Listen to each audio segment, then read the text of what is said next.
Okay, we've prepared the body. We've put that key in the ignition to turn it on, and then we've run the car, we've performed. We've done our strength, our power, our endurance, whatever it is. But the limiting factor to performance, whether it's the way you look, the way you feel, or the way you play, is your recovery. Exercise is a stress, and it can be a great stress. But if we don't recover from that stress, we don't change the way we look, we don't change the way we perform. So for us, this is one of the missing ingredients in human function, is recover. And it's the one thing that in our clubs that I have, every member does. Because it's easy at the end of the day to just lay down on the power plate and get all the benefits of an active recovery in just a few quick minutes. So let's quickly recall what the benefits of power plate on recovery are. Number one, it relieves soft tissue adhesion. So that stickiness, that gunky stuff you've got at the end of a workout, whether it be scar tissue or tissues that are glued together, we've got to release that so that the next day we're ready to go again. Number two, it can lower stress hormones, especially cortisol. This is a game changer. Exercise necessarily increases cortisol. We need it to lift, to run, to react. But life is very stressful, and mental stress, work stress, the way we live our lives, cortisol can be very high, too high. So following exercise, we've got to get that cortisol down so that we can help to burn fat and build muscle. If cortisol stays high, we actually get the opposite. We store fat and break down muscle. Increases blood flow and lymphatic drainage. So we get both of the things we need. Oxygen coming in through the blood flow, all the toxins coming out through the lymphatic system. So after exercise, we've got that blood pooling, we've got all of that lactic acid that we've got to get out, and we've got to get the good stuff in. This helps us do that quicker.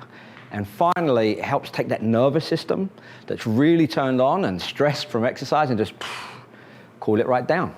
So they're the benefits in as simple as laying down and massaging on the power plate. Now on your screen, you'll see the variables for 3 different components of recovery. We have our flexibility, our massage, and our soft tissue. We're only covering massage right now, so that's going to be 4 to 6 movements, 30 to 40 plus hertz. You can actually go to 50 on this.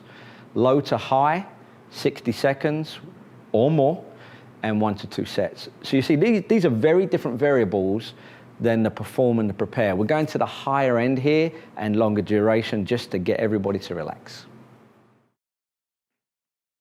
Okay, so here are our movements. These are our big bang for buck massages that hit the most things in the least amount of time. Number one, we're going to start with what we call our prone quad, but it's really a lot more than that. We're going in a prone position.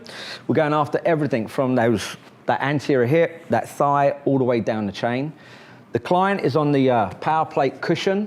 2 things. One, it's the same height as the power plate, which means that not only can she relax, but that low back's in a really stable position.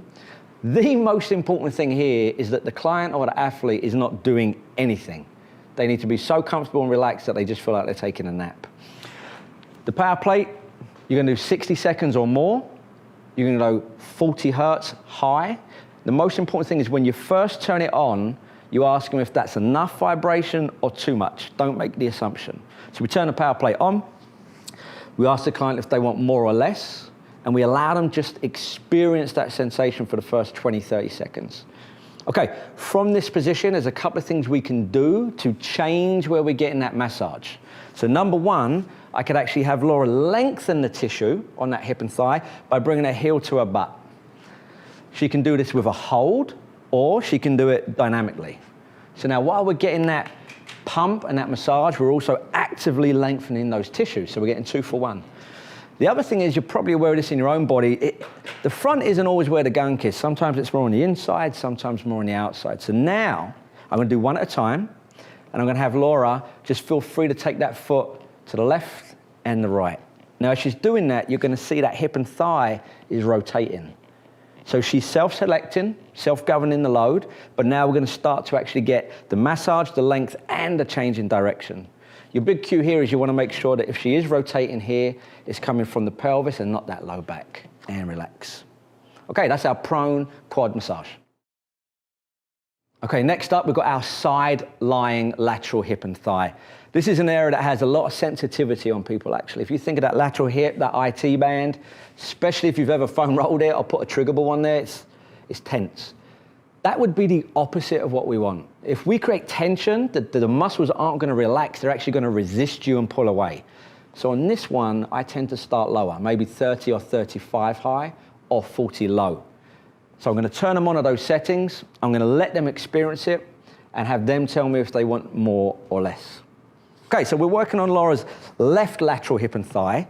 Again, she's got two options to change where she wants to get that release. Number one, this back leg that's in extension. You'll notice the front leg flexed at 90 degrees, hip and knee. The reason for that is this allows the pelvis and the spine to be in neutral. If Laura, for example, was to start rotating this way, her low back's not going to like that. The low back doesn't like to rotate too much. So this is your set position.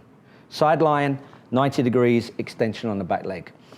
Once this feels good, I'm going to allow Laura to, again, lengthen that tissue. And this is a big tweak. So you want to make sure when they do this, they keep it in a pain-free range. Okay, number two, we're going to relax that leg and use the pelvis and hip to maybe rotate around that lateral thigh. So now Laura can rotate forward. She can rotate backwards. As she comes backwards, we want to make sure that she's in a stable position on the cushion. She's got support in her hands. And relax there. Okay, so that's the three ways you can do your lateral hip massage.